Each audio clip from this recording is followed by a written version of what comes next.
പ്രിയമുള്ളവരെ, നിങ്ങൾ എല്ലാവരും ശ്രദ്ധിച്ചിട്ടുണ്ടായിരിക്കും. സംവിധായകൻ ഒമർലൂരിനെതിരെ ഒരു പീഡന പരാതി. ഒരു യുവനടിയെ അദ്ദേഹം അവസരം കൊടുത്ത് സിനിമയിൽ അവസരം കൊടുക്കാമെന്ന് കരുതി ഒരു യുവനടിയെ പീഡിപ്പിക്കാൻ ശ്രമിച്ചു എന്നൊരു വാർത്ത, ആ കേസെടുത്തു എന്നൊരു വാർത്ത നിങ്ങളുടെ ശ്രദ്ധയിലേക്ക് എത്തിക്കാണും.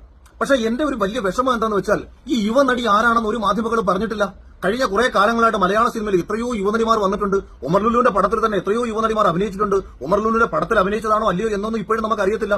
അതുകൊണ്ട് തന്നെ ഈ ഒരു പ്രശ്നത്തിൽ മലയാള സിനിമയിലെ യുവനടിമാർക്ക് സൈബർ ബുള്ളിംഗ് കാരണം ജീവിക്കാൻ പറ്റാത്തൊരു സാഹചര്യമാണ് ഉണ്ടായിട്ടുള്ളത്.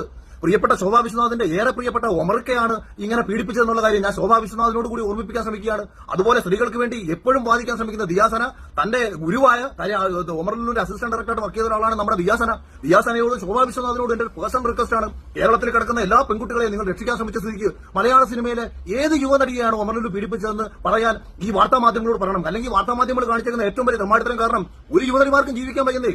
എല്ലാ യുവനടിമാരോടും പോയി എല്ലാവരും ചോദിക്കുക, ഒമർക്ക പീഡിപ്പിച്ച നിങ്ങളെയാണോ? ഒമർക്ക നിന്നെ സിനിമയിലേക്ക് എടുക്കാൻ വേണ്ടിയിട്ടാണോ? ഒമർക്ക നിന്നെയാണോ കൊണ്ടുപോയത്? എല്ലാ നടിമാരുടെ എത്തുമ്പോൾ ഇങ്ങനെ ആൾക്കാരെ ചോദിച്ചുകൊണ്ടിരിക്കുക.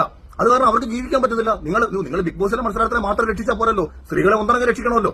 അപ്പം ഗുരുവായ ഒമറിനോട് നിങ്ങളൊന്ന് ചോദിക്കൂ. അതുപോലെ ഇക്കയായ ഒമർക്കയോട് ശോഭയൊന്ന് ചോദിക്കണം. ഇക്ക അങ്ങ് പറയൂ, ഇക്ക ആരെയാണ് അവസരം കൊടുക്കാമെന്ന് കരുതി കൊണ്ടുപോയത് എന്ന് പറഞ്ഞു കഴിഞ്ഞാൽ മലയാള സിനിമയിലുള്ള എല്ലാ യുവനടിമാരും രക്ഷപ്പെടും. ഒമർക്ക സ്ത്രീകളെ അങ്ങ് രക്ഷിക്കൂ.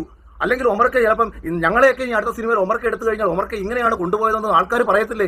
അതുകൊണ്ട് സ്ത്രീകളെ രക്ഷിക്കാൻ വേണ്ടി ഇവരോടല്ല, അതുപോലെ സകല ഓൺലൈൻ മാധ്യമങ്ങളോട് ഞാൻ ചോദിക്കുകയാണ്, ധൈര്യമുണ്ടെങ്കിൽ പേര് വെളുത്താൻ പറയണം. നീയൊക്കെ പറ. നീയൊക്കെ നാട് മുഴുവൻ നടന്ന് മറ്റുള്ള സ്ത്രീകളെ ആക്ഷേപിക്കുന്നുണ്ടല്ലോ, വല്ലവന്റെ കാശ് മേടിച്ച് എനിക്കെതിരെ സംസാരിക്കുന്നുണ്ടല്ലോ, പറയാമെങ്കിൽ പറ.